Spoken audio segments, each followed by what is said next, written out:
Big boss Malayalam season 7 ആവേശകരമായ 7ാം വാരത്തിലേക്ക് കടന്നിരിക്കുകയാണ്. 7ന്റെ പണി എന്ന ടാഗ് ലൈനോടെ എത്തിയിരിക്കുന്ന സീസൺ 7ലെ 7ാം ആഴ്ച പല പ്രത്യേകതകളോടുമാണ് ബിഗ് ബോസ് ഒരുക്കിയിരിക്കുന്നത്. ഇത്തവണത്തെ നോമിനേഷനിൽ തന്നെ അസാധാരണത്വം ഉണ്ടായിരുന്നു. മത്സരാർത്ഥികളിൽ പകുതി പേരെ ഓപൺ നോമിനേഷന് ക്ഷണിച്ച ബിഗ് ബോസ് മറ്റുള്ളവരെ സാധാരണ രീതിയിലുള്ള നോമിനേഷനും ക്ഷണിച്ചു. ഇപ്പോഴിതാ ഈ വാരത്തിലെ വീക്ക്ലി ടാസ്ക് ആയ ഹോട്ടൽ ടാസ്കിലെ അതിഥികളായി എത്തിയ ഷിയാസ് കരിമും ശോഭ വിശ്വനാഥും സീസൺ 7ൽ ഓളമുണ്ടാക്കുകയാണ്. ഇപ്പോഴിതാ ഏഷ്യാനെറ്റ് പുറത്തുവിട്ട പുതിയ പ്രൊമോയിൽ അനുമോളുടെ പ്ലാച്ചി എന്ന് പേരിട്ടിരിക്കുന്ന പാവയെ ഹൗസിന് പുറത്തേക്ക് വലിച്ചെറിയുന്ന ഷിയാസ് കരിമിനെ കാണാം. ഇത് കണ്ട് പൊട്ടിക്കരയുന്ന അനുമോളെയും അവിടെ കാണാം.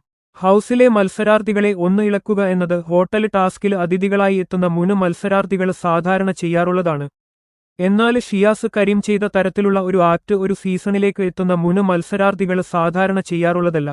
അതേസമയം ഹോട്ടൽ ടാസ്കിൽ അതിഥികളായി എത്തുന്നവരെ സന്തോഷിപ്പിക്കുകയാണ് ഹോട്ടൽ നടത്തിപ്പുകാരായ നിലവിലെ മത്സരാർത്ഥികളുടെ കർത്തവ്യം. ഹോട്ടലിന്റെ പ്രവർത്തനത്തിലും ജീവനക്കാരുടെ സേവനങ്ങളിലും തൃപ്തരായി അതിഥികൾ നൽകുന്ന കോയിനുകളിലും പാരിതോഷികങ്ങളിലുമാവും മത്സരാർത്ഥികളുടെ കണ്ണ്. അതേസമയം ടാസ്കിന്റെ പുറത്ത് മത്സരാർത്ഥികൾക്ക് ചില ക്ലൂവക് നൽകാനും ചില അതിഥികൾ ശ്രമിക്കാറുണ്ട്. രജിത്ത് കുമാറും റോബിന് രാധാകൃഷ്ണനും അടക്കമുള്ളവര് മുൻ സീസണുകളിൽ ഇതേ ടാസ്കിൽ അതിഥികളായി എത്തിയിരുന്നു. 7ന്റെ പണി എന്ന ടാഗ് ലൈനുമായി എത്തിയ സീസൺ 7ലെ 7ാം വാരത്തിലെ നോമിനേഷനിലും ബിഗ് ബോസ് മത്സരാർത്ഥികൾക്ക് ഒരു പണി നൽകിയിരുന്നു. മുൻ വാരങ്ങളിൽ നിന്ന് വ്യത്യസ്തമായിട്ടായിരുന്നു ഇത്തവണത്തെ നോമിനേഷന്. 16 പേരാണ് നിലവിൽ ഹൗസിൽ ഉള്ളത്. ഇതിൽ അനീഷിന് വൈൽഡ് കാർഡുകൾ മുൻപ് നിശ്ചയിച്ചിട്ടുള്ളത് പ്രകാരം ഈ ആഴ്ചയും നോമിനേറ്റ് ചെയ്യാൻ സാധിക്കില്ല. ബാക്കിയുള്ള 15 പേരിൽ 8 പേർക്ക് ഓപൺ നോമിനേഷന് നടത്താമെന്നും ബാക്കിയുള്ള 7 പേർക്ക് സാധാരണ പോലെ കൺഫെഷൻ റൂമിലൂടെ നോമിനേറ്റ് ചെയ്യാമെന്നും ബിഗ് ബോസ് പറഞ്ഞു.